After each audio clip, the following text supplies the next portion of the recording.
राधे राधे भक्तों। आज मैं आपको उत्पन्ना एकादशी की व्रत कथा सुनाऊंगी। आपका मेरे चैनल मनमोहन क्रिएशन में बहुत बहुत स्वागत है। उत्पन्ना एकादशी की व्रत कथा।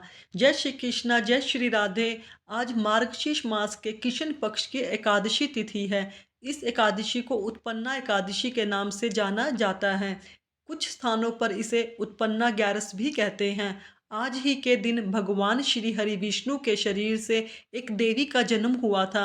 भगवान विष्णु ने एकादशी को उत्पन्न होने के कारण इन्हें एकादशी देवी का नाम दिया। इन्हीं एकादशी माता को सभी एकादशियों की जननी कहा जाता है तथा इस तिथि से एकादशी व्रत की शुरुआत हुई थी। स्वयं भगवान श्री कृष्ण जी ने कहा कि एकादशी माता स्वयं भगवान विष्णु की साक्षात शक्ति है। इन्हीं एकादशी माता ने देवताओं के कष्ट को हर कर उन्हें सुख दिया, तो वह प्राणी मात्र को क्या नहीं दे सकती। सुख, समृद्धि, शांति और मोक्ष, समस्त सुख सहज ही प्राप्त हो जाते हैं। आज के दिन जो भी एकादशी माता और उत्पन्ना एकादशी की व्रत कथा को सुनता है, उनके समस्त पाप कट जाते हैं तथा समस्त मनोकामनाएं पूरी हो जाती हैं। मैं आपको सुना रही हूँ उत्पन्ना एकादशी की बड़ी ही दुर्लभ कथा।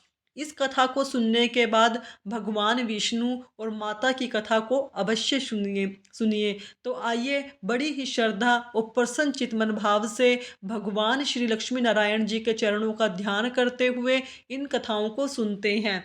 एक बार अर्जुन ने भगवान श्री कृष्ण जी से कहा, हे प्रभु, अब आप मुझे उत्पन्ना एकादशी की व्रत कथा को सुनाइए। तब भगवान श्री कृष्ण जी बोले, हे पार्थ, मैं तुम्हें उत्पन्ना एकादशी की व्रत कथा को सुनाता हूँ। इसे ध्यानपूर्वक सुनो। सतयुग में एक महाभयंकर दैत्य हुआ।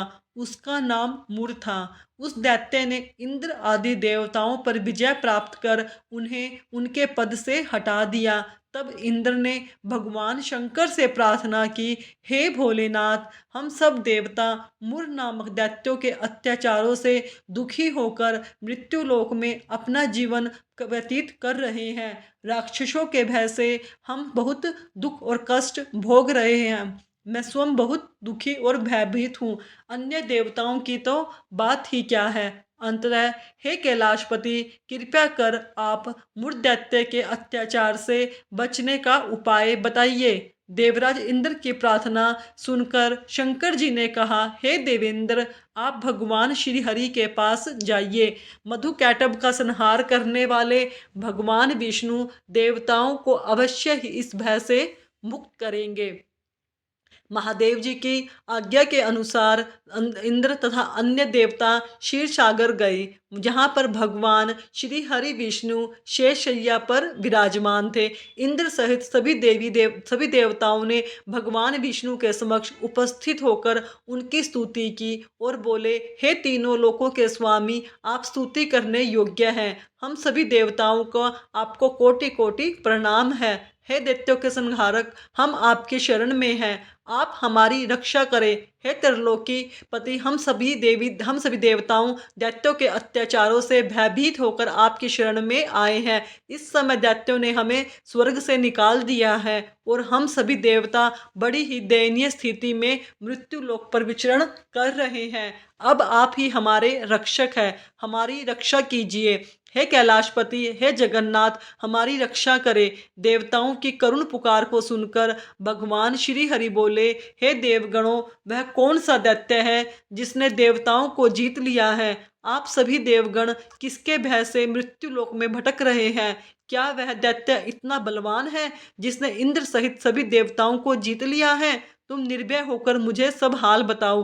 भगवान विष्णु के इन सभी वचनों को सुनकर देवेंद्र ने कहा, हे प्रभु, प्राचीन काल में ब्रह्मवंश में उत्पन्न हुआ नाड़ीजंग नाम का एक असुर था, जिसका मुर नाम का एक पुत्र है, जो चंद्रावती में निवास करता है, जिसने अपने बल से मृत्युलोक और देवलोक को जीत लिया है और सब देवताओं को देवलोक से बाहर निकाल दिया है। अपने दैत्य कुल के असुरों को इंद्र, यम, वरुण, चंद्रमा आदि को लोकपाल बना दिया है। वह स्वयं सूर्य बनकर पृथ्वी को ताप दे रहा है। इस बलशाली भयानक असुर का संहार करके देवताओं की रक्षा करे। देवेंद्र के मुख से ऐसे वचन सुनकर भगवान विष्णु बोले, हे देवताओं, मैं आपके शत्रुओं का शीघ्र ही संहार करूंगा। आप सब इसी समय मेरे साथ चंद्रावती चलिए। देवताओं की पुकार पर भगवान विष्णु तुरंत ही उनके साथ चल दिए। उधर दैत्यराज मुर ने अपने तेज से जान लिया था कि विष्णु युद्ध की तैयारी से हमारी राजधानी की तरफ आ रहा है। अतः उसने अपने राक्षसों को योद्धाओं के साथ वह भी युद्ध भूमि में आकर गरजने लगा। देखते ही देखते युद्ध शुरू हो गया। युद्ध शुरू होने पर अनगिनत असुर अनेक अस्त्रों शस्त्रों को धारण कर देवताओं से युद्ध करने लगे, किंतु देवता तो पहले से ही डरे हुए थे, इसलिए अधिक देर तक राक्षसों का सामना ना कर सके और भाग खड़े हुए। तब भगवान विष्णु स्वयं युद्ध भूमि में आ गए। दैत्य पहले से ज्यादा जोश में भरकर भगवान विष्णु से युद्ध करने लगे। वे अपने अस्त्र शस्त्रों से उन पर भयंकर प्रहार करने लगे। दैत्यों के आक्रमण वारों को भी श्री विष्णु भगवान अपने चक्र और गदा के प्रहार से नष्ट करने लगे। इस युद्ध में अनेक दैत्य सदा के लिए मृत्यु के गोद में समा गए, किंतु दैत्यराज मुर भगवान विष्णु के साथ निश्चल भाव से युद्ध करता रहा।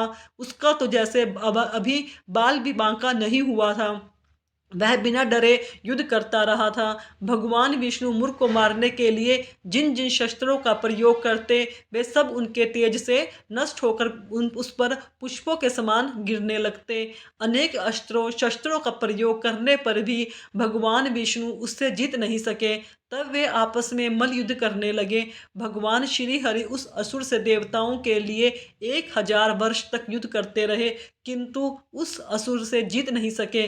अंत में भगवान विष्णु शांत होकर विश्राम करने की इच्छा से बद्रिका आश्रम स्थित हेमवती नाम की एक गुफा में प्रवेश कर गए। हे अर्जुन, उस गुफा में प्रभु ने शयन किया। भगवान विष्णु के पीछे पीछे वह दैत्य भी वहां चला आया। भगवान श्री हरि को सोता देखकर वह उन्हें मारने को तैयार हो गया। वह सोच रहा था कि मैं आज अपने चिर शत्रु को मारकर हमेशा हमेशा के लिए स्वतंत्र हो जाऊंगा, परंतु उसकी यह इच्छा पूर्ण ना हो सकी, क्योंकि उसी समय भगवान विष्णु की देह से दिव्य वस्त्र धारण किए एक अत्यंत मोहिनी कन्या उत्पन्न हुई और राक्षस को ललकार कर उससे युद्ध करने लगी। उस कन्या को देखकर राक्षस को घोर आश्चर्य हुआ और वह सोचने लगा कि ऐसी दिव्य कन्या कहाँ से उत्पन्न हुई, और फिर वह असुर उस कन्या से लगातार युद्ध करता रहा। कुछ समय बीतने पर उस कन्या ने क्रोध में आकर उस दैत्य के अस्त्र शस्त्रों के टुकड़े टुकड़े कर दिए और उसका रथ भी तोड़ डाला। अब तो उस दैत्य को बड़ा ही क्रोध आया और वह सारी मर्यादाएं भंग करके उस कन्या से मल्ल युद्ध करने लगा। उस तेजस्वी कन्या ने उसको धक्का मारकर मूर्छित कर दिया और उसकी मूर्छा हटने से टूटने से पूर्व ही उसका सिर काटकर धड़ से अलग कर दिया। सिर कटते ही वह असुर पृथ्वी पर गिरकर मृत्यु को प्राप्त हुआ। बाकी बचे असुर अपने राजा का ऐसा दुखद अंत देखकर भयभीत होकर पाताल लोक में भाग गए। भगवान विष्णु जब निंद्रा से जागे तो उस असुर को मरा देखकर उन्हें घोर आश्चर्य हुआ। वे सोचने लगे कि इस महाबली को किसने मारा। तब वह तेजस्वी कन्या श्री हरि के सामने हाथ जोड़कर खड़ी होकर बोली, हे जगदीश्वर, यह असुर आपको मारना चाहता था, तब मैंने अपने शरीर से उत्पन्न होकर आपके शरीर से उत्पन्न होकर इस असुर का वध किया है। कन्या की बात सुनकर भगवान बोले, तुमने इस असुर को मारा है, इसलिए हे कन्या, मैं तुमसे अत्यंत प्रसन्न हूँ। इसे मारकर तुमने तीनों लोकों के देवताओं के कष्टों को हरा है, इसलिए तुम अपनी इच्छा अनुसार वरदान मांग लो, मैं तुम्हारी प्रत्येक इच्छा को पूर्ण करूंगा। भगवान की बात सुनकर कन्या बोली, हे प्रभु, मुझे यह वरदान दीजिए कि जो भी मनुष्य या देव मेरा व्रत करे उसके सभी पाप नष्ट हो जाए। अंत में उसे स्वर्गलोक की प्राप्ति हो। मेरे व्रत का आधा फल रात्रि को मिले और उसका आधा फल एक समय भोजन करने वाले को मिले। जो श्रद्धालु भक्ति पूर्वक मेरा व्रत को करेंगे वे निश्चय ही बैकुंठ लोक को प्राप्त करें। जो मनुष्य मेरे व्रत में दिन तथा रात्रि को एक बार भोजन करे वह धन धान्य से भरपूर रहें। कृपया करके मुझे ऐसा वरदान दीजिए। भगवान श्री हरि ने कहा, हे कन्या, ऐसा ही होगा। मेरे और तुम्हारे भक्त एक ही होंगे और अंत में संसार में प्रसिद्धि को प्राप्त होकर मेरे लोक को प्राप्त करेंगे। हे कल्याणी, तुम एकादशी को पैदा हुई हो, इसलिए तुम्हारा नाम भी एकादशी होगा। और क्योंकि तुम मेरे अंश से उत्पन्न हुई हो, इसलिए संसार में तुम उत्पन्ना एकादशी के नाम से जानी जाओगी। तथा जो भी मनुष्य इस दिन व्रत करेंगे उनके समस्त पाप नष्ट हो जाएंगे। तुम मेरे लिए अब तीज, अष्टमी, नवमी और चौदस से भी अधिक प्रिय हो। तुम्हारे व्रत का फल सब तीर्थों के फल से भी महान होगा। यह मेरा अकाट्य कथन है। इतना कहकर भगवान श्री हरि वहाँ से अंतर्ध्यान हो गए। इसके बाद भगवान श्री कृष्ण अर्जुन से कहते हैं, हे अर्जुन, एकादशी का व्रत सभी व्रतों व सभी तीर्थों के फल से महान है। एकादशी व्रत करने वाले मनुष्यों के शत्रुओं का मैं जड़ से नाश कर देता हूँ और व्रत करने वाले को मोक्ष प्रदान करता हूँ। उन मनुष्यों के जीवन के जो भी कष्ट होते हैं उन्हें मैं दूर कर देता हूँ। अर्थात मुझे अत्यंत प्रिय एकादशी के व्रत को करने वाले प्राणी सभी ओर से निर्भय और सुखी होकर अंत में मोक्ष की प्राप्त करते हैं, मेरे गोलोक धाम को आते हैं। हे कुंती पुत्र, यह मैंने तुम्हें एकादशी की उत्पत्ति के विषय में बताया है। श्रेष्ठ मुनियों को दोनों पक्षों की एकादशियों को एक समान समझना चाहिए, उनमें भेदभाव करना उचित नहीं है। जो मनुष्य एकादशी महात्म का श्रवण व पठन करेंगे उन्हें अश्वमेघ यज्ञ के बराबर फल प्राप्त होगा। यह मेरा कथन है। बोलिए श्री लक्ष्मी नारायण भगवान की जय।